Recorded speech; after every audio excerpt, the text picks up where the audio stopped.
Hello everyone, hope you're doing well. As usual, when it comes to mechanics in War Thunder, they get updated periodically over time. This one, the updated RWR, is the next one on the list. We had a massive update to a bunch of different radars over the last few months. Now it's time for the radar warning receivers, basically adding a lot of realistic mechanics, which is going to make a ton of them, well, not as useful as they used to be, and also some of them even more powerful. So, changing the balance of a lot of high-tier aircraft, especially since semi-active radar homing missiles are pretty strong right now, and with more of them coming in at the highest echelon, we'll have to see how everybody deals with it. Basically, it says in general terms, the improvement of RWR was aimed at effectively replicating the functionality of various individual RWR systems, and in realistic and simulator modes, RWRs now have a detectable frequency range, while some older RWRs lost the ability to distinguish tracking mode from simple illumination.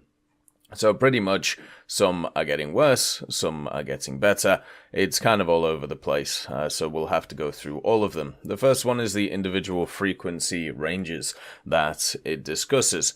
Basically, for each RWR model, they've set up an actual range of operating frequencies. So the success of detecting radar emissions is now dependent on whether the frequency range of the RWR overlaps with the radar's operating frequency.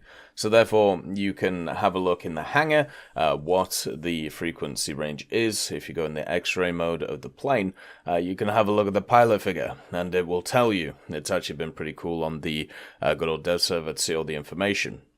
So this aspect of the RWR's frequency range is only relevant in RB and SB. In AB mode, all RWRs are still capable of detecting all emission frequencies from all radars.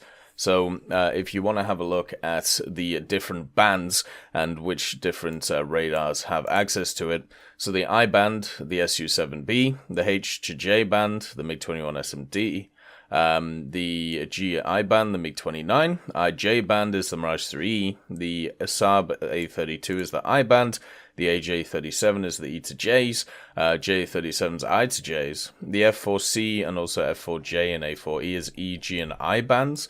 Then the F-14A is E to J, the F-4E is also E to J, with the ASA being I to J, and then the F-16A being E to J, the F-14B and A-10A being C to J, Tornado ADV being C to J, and also the AH-64A and D C to M bands. So it looks like there will just be certain vehicles that just won't be able to see certain bands, which will kind of be annoying. They're also changing, or adding in, I suppose, tracking mode detection.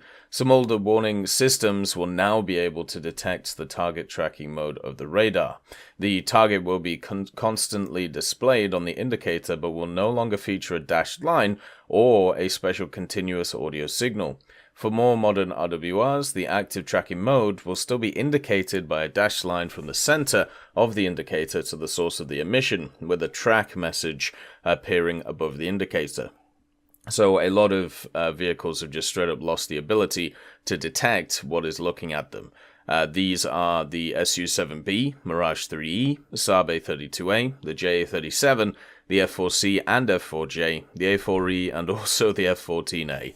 So you know that you're being tracked, you just don't know where you're being tracked from, and also, at the same time, it's just going to be hard to counter it if you're not entirely sure where everything is coming from. When it comes to detection of pulse Doppler signals, depending on the generation, some stations won't have the ability to detect pulse Doppler signals. So now, in simulator mode, a number of older RWRs have lost the ability to detect them. So in realistic and arcade, stations will not be able to directly identify such radars, but will still be able to detect them. So at least you won't know what's detecting you in terms of what type of radar, but at least you'll know that you're being detected.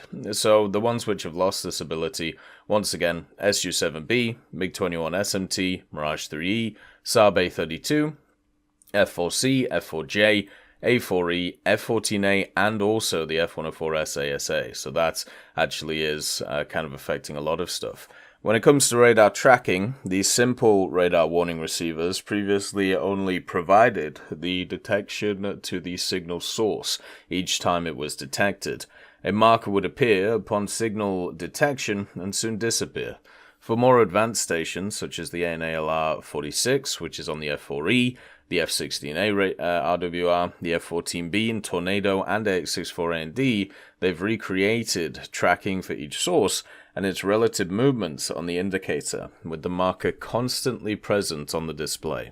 When a new target is detected, its marker will be circled, which is pretty cool, but once again, only available for certain vehicles. So you can see what's happening with this RWR. It's getting more and more realistic, which, a lot of people will enjoy, but it also means that many of them lose features, which mean it's going to be quite hard for people to actually be able to tell what's going on. And then also target identification. So in reality, some RWRs can to some extent identify radar carriers. So this capability also depends on the generation and the specific model. So for example, older models were completely devoid of identification capability. More modern RWRs, through lamp indicators, allowed the opportunity to approximately identify different types of targets. Although in situations where multiple targets were involved, it was very difficult to understand precisely which target was identified and also in which direction. Finally, the most advanced RWRs can identify targets directly on the indicator. The pilot gets a complete picture of the battlefield, and to avoid overlapping markers in tight arrangements, they blink alternately. It should also be noted that two nearby radars in the case can be identified as one, and in the game, depending on the RWR model, targets are identified differently, from signal types and carrier types to identifying specific carriers.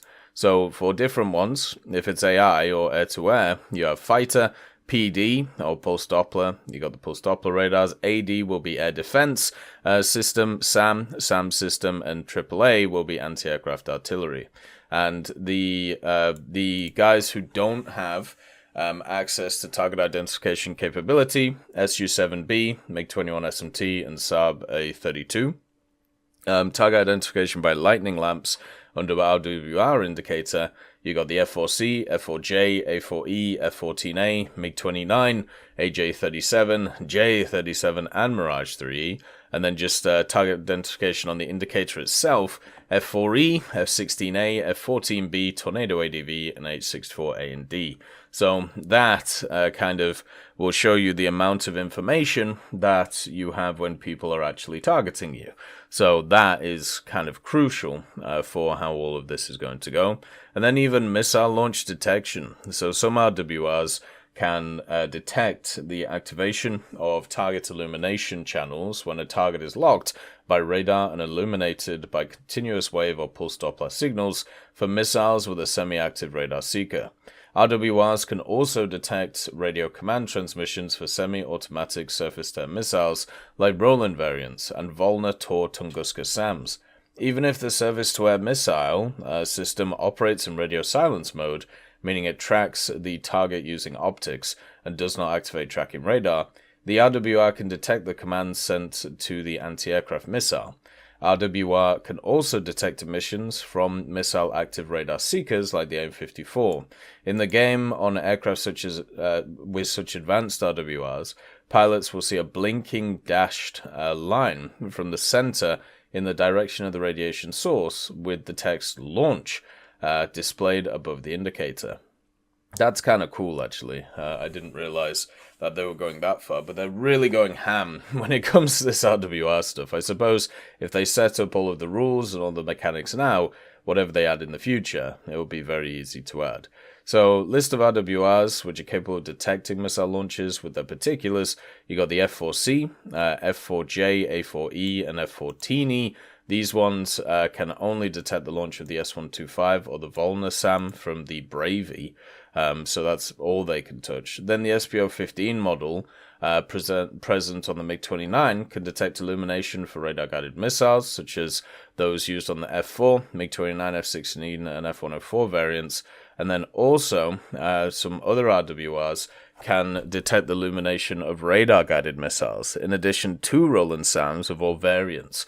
So the F4E, F-16A, F-14B, Tornado ADV, and also AH-64A and D. So the main thing is certain vehicles are losing capabilities in order to be able to tell what's attacking them, but there are a lot of additional capabilities being added in for certain vehicles, so the RWR can basically become a second screen. You can kind of tell what's going along around you just by the RWR itself. Hopefully, people enjoy it. Hopefully, it works well, but this is another one of those features that's getting added kind of post facto, which is really going to screw the balance of the game and how everything kind of sets up. As always, I hope you have a wonderful day, and I'll see you next time. I'd just like to thank Brendan Quinn, Vilneus, Character Fuel, Juan the Panda, Carrion Crow, Gus Irenicus, Pyman, Merciless Reaper, Orange Tail, Teddy, Daniel Stanton, Moxie, B. Young, Bareen, Peter Grayling, Alan Hacker, Sem Alslan, Uncle Bean, and Derek R., and also Lafouche for supporting the channel.